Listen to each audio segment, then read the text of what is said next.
Kisah berlanjut dengan adegan pertemuan antara Feng Qinger, Qinglin, dan rekan-rekannya. Di sana, pertanyaan pertama Feng Qinger adalah mengenai keadaan Xiaoyan dan Yao Lao. Qinglin menjawab bahwa keduanya masih dalam tahap pemulihan guru Yao, dan sejauh ini tidak ada kendala yang berarti. Mendengar kabar tersebut, Feng Qinger merasa sedikit lega. Namun, ketenangan itu tak berlangsung lama. Murid Feng Zun tiba-tiba datang dan menyampaikan berita penting bahwa pasukan Aula Jiwa telah bergerak menuju Paviliun Bintang Jatuh dan diperkirakan akan tiba dalam waktu 3 hari. Mendengar ancaman tersebut, Feng Zun segera mengambil tindakan. Ia memerintahkan seluruh anggota untuk bersiap siaga penuh dan mengaktifkan mode pertahanan Paviliun Bintang Jatuh, termasuk memperketat penjagaan di titik teleportasi. Semua anggota memahami instruksi tersebut dan segera bergerak cepat untuk mempersiapkan penyambutan serangan dari Aula Jiwa. Sementara itu, di tempat peristirahatannya, Xiaoyan terus memantau kondisi guru Yao. Tak hanya itu, ia juga memanfaatkan waktu untuk meningkatkan kekuatannya dengan menggunakan cairan emas yang berasal dari kerangka Dou Sheng. Cairan misterius itu memberikan dorongan signifikan pada kekuatan Xiaoyan, membawanya mencapai ranah Dou Zun Bintang 2. Peningkatan ini tentu saja membuat Xiaoyan merasa puas. Tak berselang lama, Feng Zun datang menemui Xiaoyan. Pertanyaan utama Feng Zun adalah mengenai perkiraan waktu kebangkitan guru Yao. Xiaoyan menjelaskan bahwa sulit untuk memprediksinya karena wadah yang digunakan guru Yao sangat kuat, sehingga proses pengambil alihan tubuh menjadi rumit. Ia juga tidak bisa memberikan kepastian kapan guru Yao akan sepenuhnya menguasai tubuh tersebut. Kemudian, Xiaoyan balik bertanya alasan di balik pertanyaan Feng Zun. Feng Zun mengungkapkan bahwa mereka akan menghadapi serangan dari Aula Jiwa dalam 3 hari ke depan dan semua orang harus bersiap siaga. Xiaoyan juga diminta untuk tetap menjaga guru Yao karena saat ini mereka tidak bisa mengharapkan bantuan dari beliau yang sedang dalam proses kritis pengendalian tubuh dan tidak boleh diganggu oleh siapapun. Xiaoyan mengerti situasinya dan Feng Zun pun berpamitan untuk segera mempersiapkan Paviliun Bintang Jatuh menghadapi kemungkinan serangan Aula Jiwa. Setelah kepergian Feng Zun, kabar penyerangan dari Aula Jiwa menimbulkan kekhawatiran dalam diri Xiaoyan. Namun ia berjanji dalam hati akan melindungi gurunya apapun yang terjadi. Singkat cerita, pemandangan selanjutnya memperlihatkan Paviliun Bintang Jatuh yang telah siap tempur menyambut kedatangan musuh dari Aula Jiwa. Para murid dengan sigap menempati posisi masing-masing bersiap untuk pertempuran yang akan datang. 3 hari berlalu dengan cepat dan hari ini adalah hari yang menentukan. Aura kekuatan dahsyat mulai terasa mendekati wilayah Paviliun Bintang Jatuh. Di luar area persembunyian Paviliun Bintang Jatuh, tampaklah barisan pasukan Aula Jiwa yang dipimpin oleh Zun Lao. Bersamanya terlihat pula Tian Zun hitam dan putih, He dan Bai. Zun Lao dengan lantang menyatakan bahwa kedatangan mereka adalah untuk menumpahkan darah di Paviliun Bintang Jatuh dan merebut Xiaoyan serta guru Yao. Setelah mengucapkan ultimatumnya, Zun Lao mencoba menghancurkan perisai pelindung Paviliun Bintang Jatuh. Retakan mulai terlihat pada lapisan perlindungan tersebut, membuat seluruh anggota Paviliun Bintang Jatuh, termasuk Feng Zun, merasakan kehadiran musuh di luar benteng pertahanan mereka. Tidak butuh waktu lama, pasukan Aula Jiwa berhasil menjebol pertahanan Paviliun Bintang Jatuh dan kedua belah pihak pun berhadap-hadapan. Di tengah ketegangan, Zun Lao melayangkan ancaman kepada Feng Zun bahwa hari ini adalah hari kehancuran Paviliun Bintang Jatuh. Namun, Feng Zun dengan keyakinan penuh bersama para pengikutnya dari Paviliun Bintang Jatuh tidak gentar dan bertekad untuk mempertahankan diri. Kemudian, Feng Zun dan yang lainnya mulai menyusun strategi untuk menghadapi rombongan Zun Lao. Rencananya Feng Zun akan menghadapi Tian Zun hitam dan putih, sementara yang lain akan berhadapan dengan Zun Lao. Meskipun demikian, kekhawatiran menyelimuti mereka mengenai kemampuan Feng Zun untuk mengatasi kedua Tian Zun tersebut sekaligus. Tiba-tiba, Xiaoyan muncul di tengah-tengah mereka dan menyatakan kesiapannya untuk menghadapi Zun Lao.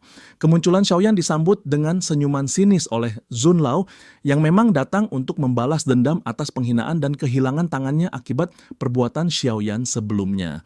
Di sisi lain, Qinglin meminta izin kepada Xiaoyan untuk menghadapi Tian Zun putih. Xiaoyan menyetujui permintaan Qinglin karena ia percaya bahwa kekuatan unik dari ular berkepala 9 milik Qinglin akan menjadi aset berharga dalam menghadapi Tian Zun hitam. Namun, Zun Lao meremehkan mereka semua dengan nada sinis, mengatakan bahwa rencana mereka hanyalah persiapan menuju kematian, bukan kemenangan. Setelah itu, Zun Lao memerintahkan pasukannya untuk segera menyerang. Di tempat guru Yao, terlihat bahwa proses pengendalian tubuhnya masih berlangsung alot. Ia tampak masih berjuang keras untuk sepenuhnya menguasai wadah barunya. Sementara itu, di luar, pertempuran sengit telah berkecamuk antara kedua kubu. Dalam pertarungan tersebut, boneka Dozong milik Xiaoyan berhadapan langsung dengan Tianzun Putih. Tianzun Putih terkejut bukan main dengan kekuatan boneka Xiaoyan yang ternyata telah mencapai ranah Dozun bintang 4. Di sisi lain, Qinglin bertarung melawan Tianzun Hitam.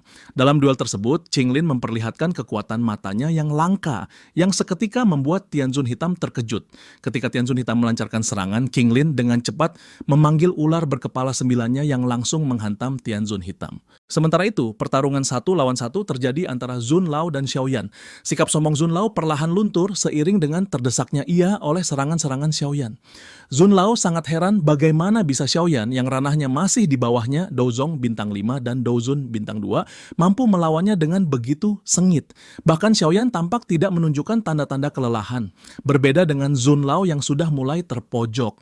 Hal ini sebenarnya dapat dijelaskan karena Xiaoyan menggunakan teknik transformasi apinya yang kemungkinan meningkatkan ranahnya menjadi Dozun bintang 5 atau setidaknya bintang 4.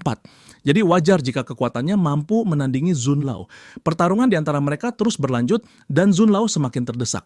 Akhirnya, tanpa pilihan lain, Zun Lao mengeluarkan jurus pamungkasnya dengan menghunus pedangnya dan mempersiapkan tebasan pedang yang disebut tebasan pedang penghancur bintang. Zun Lao melepaskan tebasan, mematikan itu ke arah Xiaoyan. Namun dengan sigap Xiaoyan membalas serangannya dengan teknik Da Tianzun, yaitu telapak tangan kegelapan. Hal ini seketika membuat Zun Lao sangat terkejut bagaimana bisa Xiaoyan memiliki teknik tingkat Tian yang berasal dari reruntuhan Dousheng sebelumnya. Serangan Zun Lao pun menjadi sia-sia karena tersedot oleh lubang hitam dari teknik Xiaoyan. Setelah itu, lubang hitam tersebut menghantam Zun Lao yang pada saat-saat terakhirnya meminta bantuan Tianzun ke-9 untuk menyelamatkannya, namun terlambat. Zun Lao benar-benar musnah oleh teknik lubang hitam Xiaoyan. Namun penggunaan teknik lubang hitam itu membuat Xiaoyan seketika kehabisan tenaga. Tiba-tiba terdengar suara yang memuji kemampuan Xiaoyan dan menyebutnya sebagai keturunan Xiaoklan yang mampu menggunakan teknik mengerikan tersebut. Ternyata suara itu berasal dari Tianzun ke-9. Ia heran bagaimana Xiaoyan bisa mengalami peningkatan kekuatan yang begitu pesat hingga mencapai ranah Dozun dalam waktu yang relatif singkat, berbeda dengan para sesepuh yang membutuhkan waktu sangat lama. Tianzun ke-9 menduga bahwa ini mungkin pengaruh dari garis keturunan Xiaoklan, meskipun ia sendiri masih ragu. Singkatnya, Tianzun ke-9 mencoba membujuk Xiaoyan untuk ikut bersamanya tanpa perlawanan karena misinya adalah membawa Xiaoyan dan Yao Lao hidup-hidup, sehingga ia tidak ingin melukai mereka. Tentu saja, Xiaoyan menolak tawaran tersebut dan langsung menyerang Tianzun ke-9. Serangan Xiaoyan melesat ke arah Tianzun ke-9, namun dengan mudah ia menepisnya. Setelah itu, Tianzun ke-9 menggunakan kekuatannya untuk mendekati Xiaoyan dan berusaha membawanya pergi. Namun saat itu, tiba-tiba datang sebuah serangan yang menampar Tianzun ke-9 hingga terpental dan terluka. Tianzun ke-9 sangat terkejut dan bertanya-tanya siapa yang mampu melukainya. Kemudian terdengar suara guru Yao yang telah berdiri di hadapan Xiaoyan berkata, "Kau Tianzun ke-9 masih belum pantas untuk mengambil muridku." Sayangnya cerita kemudian bersambung ke episode berikutnya. Dalam kelanjutan kisahnya, kita akan menyaksikan pertarungan sengit antara Guru Yao dan Tianzun ke-9. Mereka saling bertukar serangan kuat dan pada akhirnya Guru Yao berhasil unggul. Namun tiba-tiba muncul celah dimensi yang ternyata merupakan bantuan dari Aula Jiwa, yaitu kedatangan Tianzun ke-8 untuk membantu Tianzun ke-9 menghadapi Guru Yao. Akan tetapi usaha Aula Jiwa sia-sia belaka. Meskipun Tianzun ke-9 dan ke-8 bekerja sama melawan Guru Yao, mereka tidak mampu menandingi kekuatannya yang telah mencapai ranah Bansheng, gerbang menuju ranah Dousheng. Pada akhirnya Tianzun ke-8 dan ke-9 akan melarikan diri karena tidak mampu mengalahkan Guru Yao. Setelah itu kita akan diperlihatkan masalah baru yang menghampiri Xiaoyan, yaitu kedatangan Nalan Yanran, mantan tunangannya. Ia datang untuk meminta bantuan Xiaoyan mencari Yun Yun yang menghilang dan diduga diculik oleh Aula Jiwa. Intinya, masalah dan petualangan baru menanti. Dan itulah cuplikan cerita yang akan kita saksikan di episode selanjutnya minggu depan. Terima kasih sudah menonton video ini sampai akhir. Jika kalian menyukainya, jangan lupa like dan subscribe. Sampai jumpa di video berikutnya. See ya!